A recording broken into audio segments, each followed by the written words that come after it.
What's up, YouTube? Welcome back to Biz Fondue. You know this channel is about financial education, business, and as well as just trying to be financially independent, financially free. So what happened? Well, I recently started Hyrecar, as you guys know, and I've have my Sebring that was rented out, and something crazy happened. The Sebring, after it was rented out, the tire went flat. It was like 8 in the morning. The renter called me and said, "Hey, your car, the tire's flat in your car." And I just picked up the phone. I did not know what to do. I've never done this before. And so I talked to him. I figured it out. What I did was I packed up my tools in my car and I just drove to him. Got to his location, ended up having to take the tire off, put on the spare, and So let me tell you about the drive. I drove there. The drive was supposed to be about an hour. It ended up taking about 2 hours and 15 minutes because I-4 is just, if you're on I-4 anytime after 5 o'clock or anytime during the day, just know there's going to be an accident. So what happened is, the trip ended up being so long. I had plans and my plans had to get canceled. So obviously Hyrecar took priority.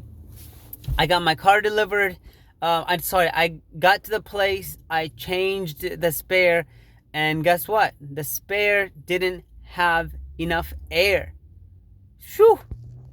So the spare tire ended up being flat as well as the normal tire. So what I had to do was, after like 2 hours and 50 minutes of drive, take out the flat tire, put on the spare tire, go to Advanced Auto Parts, find an item that will inflate the spare tire. So I allowed my renter to drive on the spare for the day. Actually, it wasn't the day, it was around the end of the day. So it was 9 o'clock. He was done. He was actually going to go to Disney, and he was 10 minutes away from Disney, so he could use the spare. Spares are supposed to last, I think, up to 50 miles. So it doesn't look like he was going to drive any longer. And no more than 50, any more than 50 miles. So anyways, he drove on my spare to Disney, and the next day I got up at 10, called around, found a tire that I needed, and called so many places. Something you need to understand: when you have a tire on your car, different tires are going to cost different prices depending on rim and all these things. My tire was really expensive. I had a 225 45 XR 18s, and that made it so hard to find those. A 17, a 15, those are a lot easier to find. So make sure you know what kind of tire you have. To avoid all this, make sure your wheel is working perfectly. Your tires are pumped. Mine were fine. It seemed like they were fine. But after the renter had it had issues. So just make sure that when you're renting your car out, you've gone over all these things. Otherwise, you really cause chaos for yourself. So what did I do for the renter? I got up the next day in the morning, found a tire by 2 o'clock. Well, by 2 o'clock, I finally found a tire. I headed out to Disney. I got to Disney by 3. I changed the tire. I didn't have to call him. He was still running around, enjoying himself at the park. I went and changed the tire. And I headed back home. I got home around like 5 o'clock. So it can cause you so much pain, and you could save yourself so much pain by just really fixing your car, making sure it's mechanically set, and you don't have to stress about fixing stuff once the renter has the car. I don't know according to Hyrecar, I don't know what the rules are. I think once the renter has the vehicle in their possession, any issues with the car transfers over to them. Any toll fees and stuff like that, I will have to find out. I'm not exactly sure what happens there. So what happened? I changed the tire. Yeah, guys, just try to save yourself so much time. I thought about getting some kind of like AAA toll package where tire change and all these things that are part of the whole package deal, where I can just call them up and they just go get the tire, fix it up, put on the spare, fill it with air, just make sure everything is working. Um, and I don't have that. I don't even know if something like that exists. As you can see, I'm still trying to learn. Um, the best thing to do, if you do have like some of the tools you should have if you have Hyrecar as a service, is just simple things that your car might need, like fuse, like little pieces of fuse that you might need for that if the fuse goes out. um Also have a jack for the car.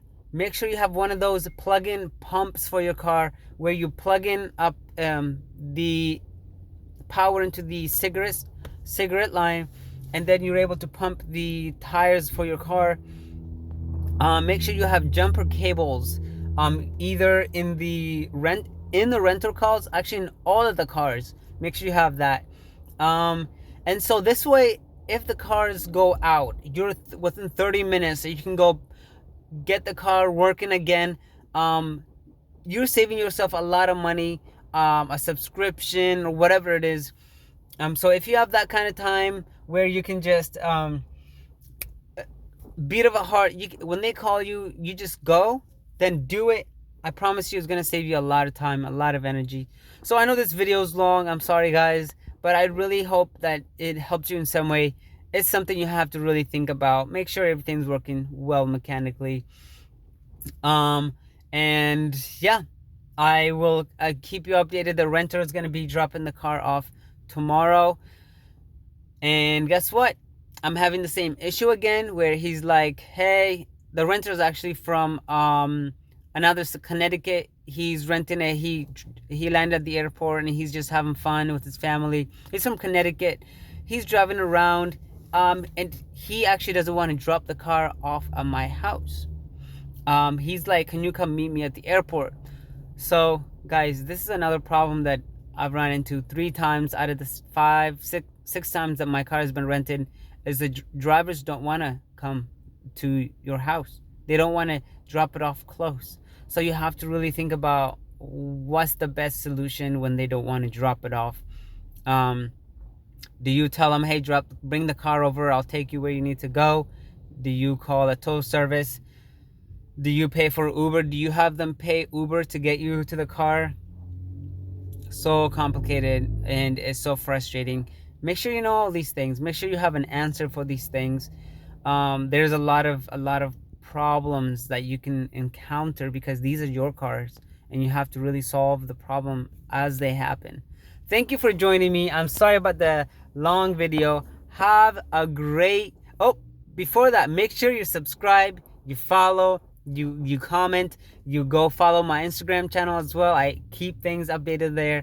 And yeah, that's it. Have a great day. Thanks for joining me.